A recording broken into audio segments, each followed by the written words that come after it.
so we're back sorting out the tool changer on the VF3. This is where we left it before, but the cover plate and the door is back from powder coat. Now we powder coated it in the RAW 7042, I think it was. And it's colour down there.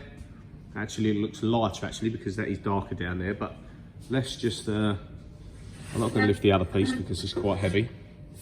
This comes out of, maybe it's a bit more of a matte finish, but I didn't really specify matte or gloss or anything like that. So let's just shut this door and just compare the colours there.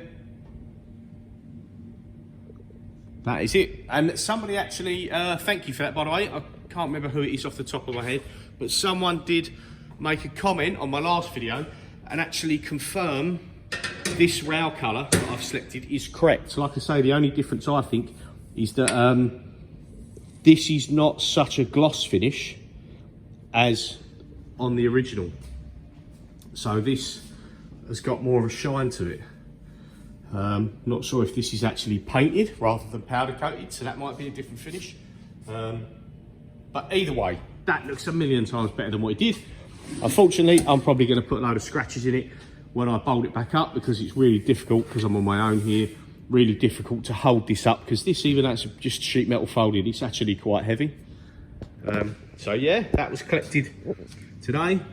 This is just a bit of bleed through from like a zinc coat or like an undercoat they put to try and stop it rusting again that he said they put on first. They asked me if I wanted that on the underneath, so even when bits pick off it shouldn't go rusty, hopefully.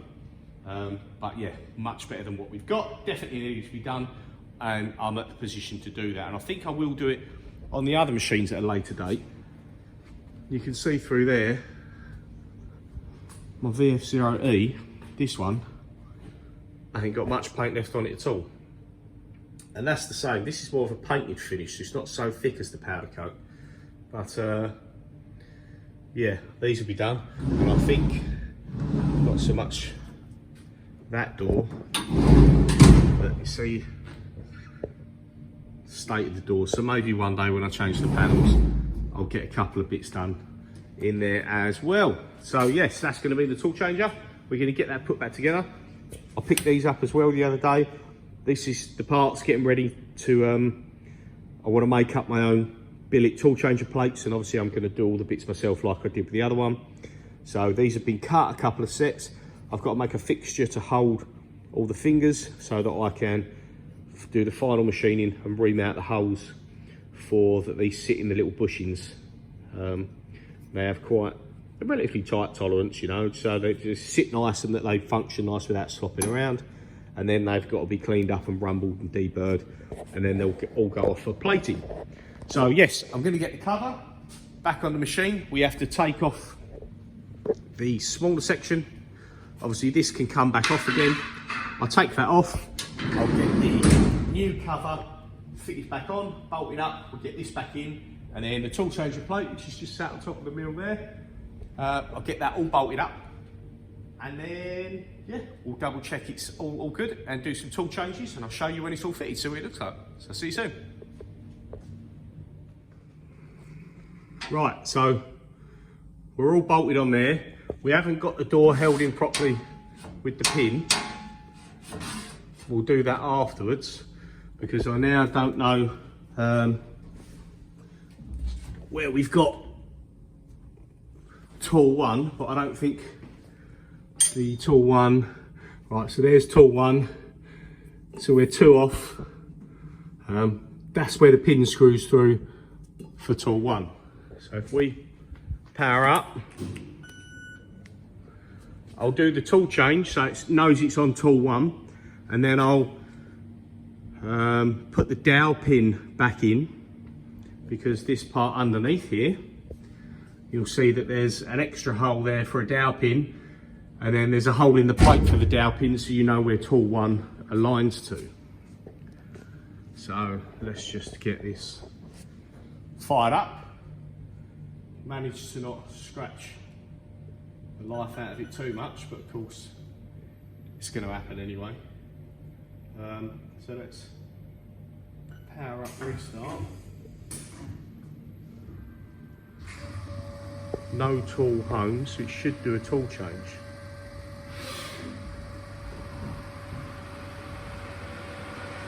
Or will it do a tool change? It should do. Yeah. Right. So in that sense, there's not much to check there because obviously there's nothing that can really go wrong, but it's nice to see. So if we're going to go into MDI and do T11, and we'll just do a tool change there.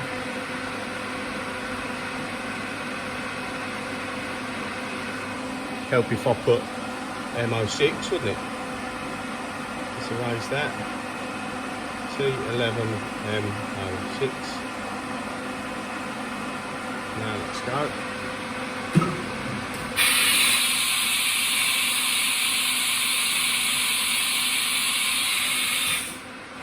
On all of them, you're not going to be able to see it probably, but yeah, on all of them, where they've got this extra rib there, the actual tool one home switch scrapes it.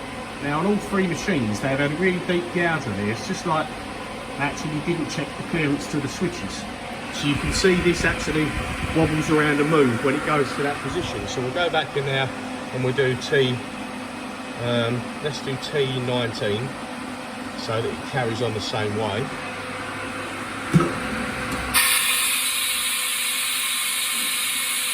And you see it bump up, and that's when you've got the tool home switch touching the rib section. But it's working, and that's all that matters. So let's go back to T1, alter.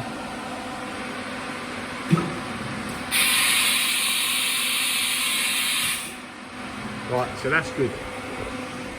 So we'll stop that now.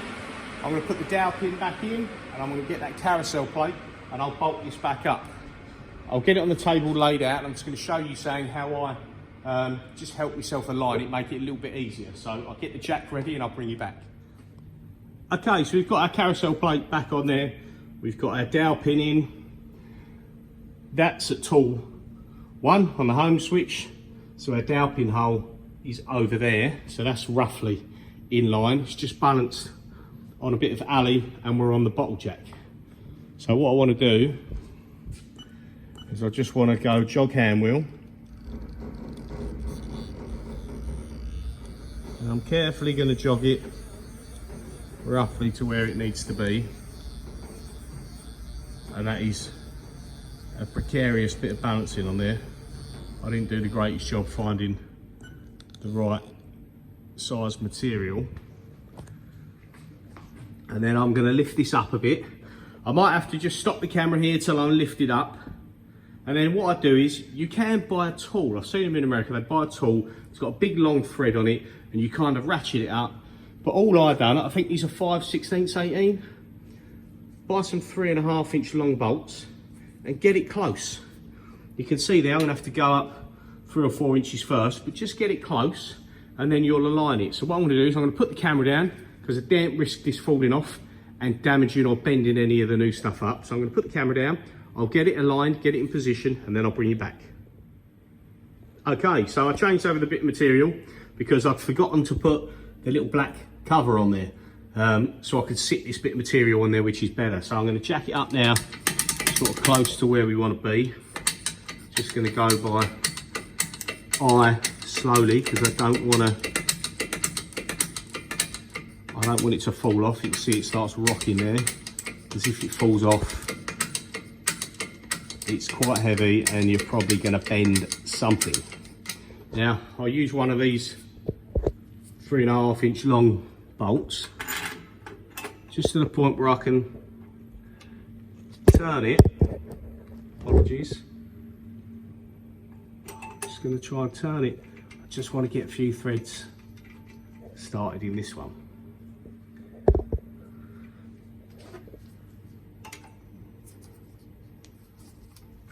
Now, it's not perfectly lined up, and then the same on the opposite bolt hole there. You can see I'm out of alignment a little bit, so I'm just going to turn this ever so slightly till I'm in line, and I can get a few turns with my finger there. You haven't got to get many, but obviously you want to know that you're hanging on more than half a thread, so it isn't going to come out. So now, any wobbling around, any risk, it's not going to fall down, it's not going to fall off, and you're not going to damage the plate. So you can use the tool that hangs right down and you ratchet it and you lift the hole up, all well and good, but it's not available in the UK. It's about 100 odd quid. If you've got a bottle jack and buy yourself 2 longer bolts, you're pretty safe to not drop it. Or if you've got someone else with you, 2 of you, or even better 3 of you, then you're not going to need it anyway. So this is how I do it. Obviously make sure you've got your dowel pin on the right one to match up, so that tool 1 and the pocket is in the right position. And now I can go ahead and jack this up like so.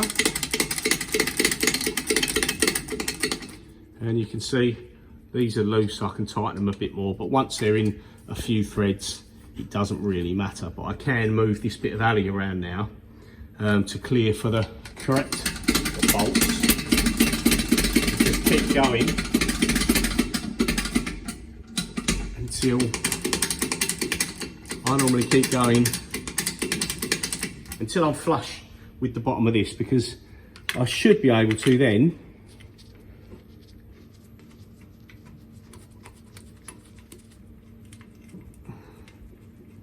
just screw in the actual correct length ones. Again, I can go in finger tight, put 4 of them in,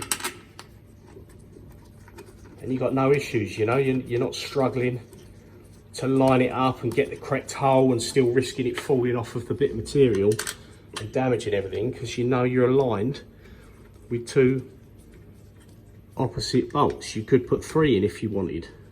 The only thing you have to do is make sure this size bit of material fits between the PCD of that bolt pattern. And then once that is in like so, I can go ahead, lower that out of the way, because that bit's done. And these ones now can come out. And the proper ones can go back in. Now all you've got to do now is continue jacking it up. Make sure that your dowel pin went in correctly into the hole. Obviously if it didn't, it would be pushing on this plate.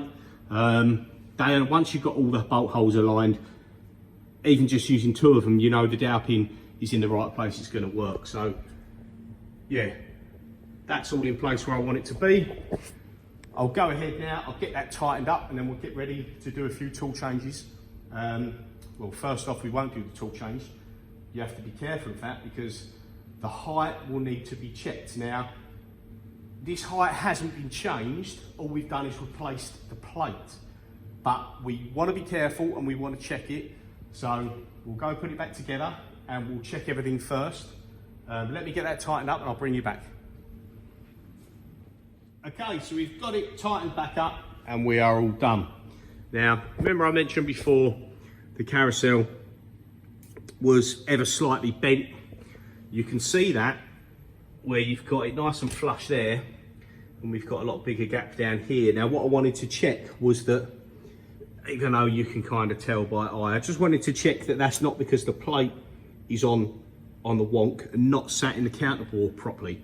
But it's okay. But one thing I will see if any of the eagle-eyed amongst you would have noticed that one of the keys in the tool changer plate, I took off to measure the washer when I machined the stainless ones, and I put it back on the wrong way around, and I've only just noticed myself. I'll highlight in a picture for you so you can see.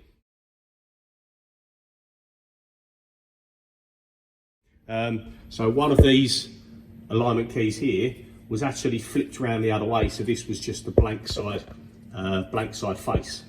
Obviously the tool would have still gone in there, but you got potential it would have turned, and then it wouldn't have lined up with the keys on the spindle, and it could have bent it over, and it would have been a bit of a drama.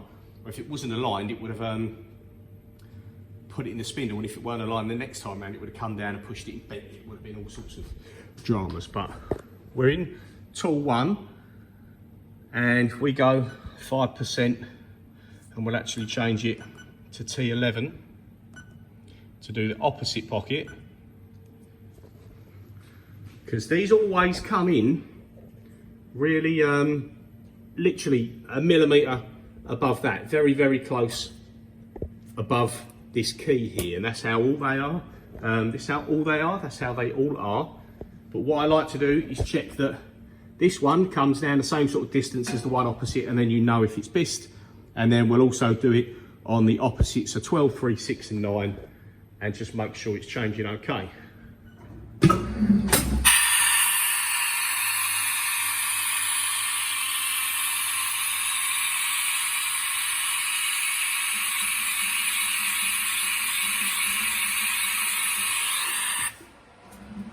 you can see how close it gets, but it didn't touch there, which means the plate that way is good. So if we do tool 6, that's going to be one of the other opposites.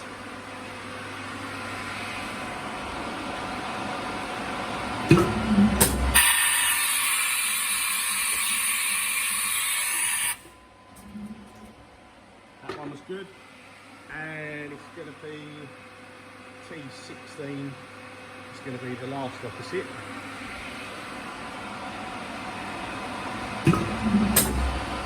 So if I've just put it on feed hold there, not emergency stop, you see how close that is.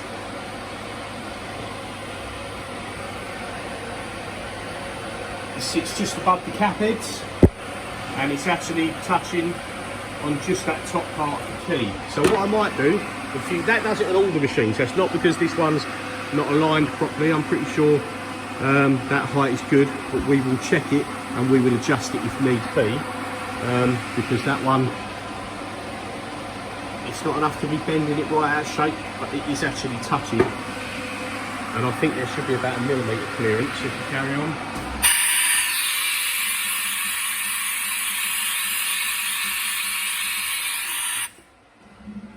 Just above it, so it's not hitting on any of them, so there's no dramas there, but I will go ahead and I will set the Z tool change height offset. There's plenty of videos out there for doing that. If you'd like me to go through that and do a video for it, just mention in the comments and I'll do a completely separate video starting from scratch to do the height offset, just so it can help you guys out if that's something you'd like to be shown how to do. Most of you probably know how to do it anyway, it's in the manuals, you know, it's nothing crazy difficult. So yeah, what I'm going to do is bolt back on, or actually prior, clean up the bracket. This is for the door, for the tool changer carousel. I'll get that cleaned up, put back on, and we are done. So yeah, looks much better. A few grubby hand marks on it, but much better than it would have. I've got the number ring over there.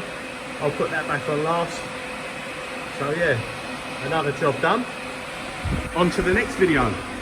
Still more to do. Unfortunately, it seems like it's going on forever, but you might as well do everything properly and do it once, and then try and keep on top of it, and then hopefully, fingers crossed, you've got plenty of hours of spindle time with a minimal downtime. So yeah, thanks for watching, like and subscribe if you like the content. See you again soon.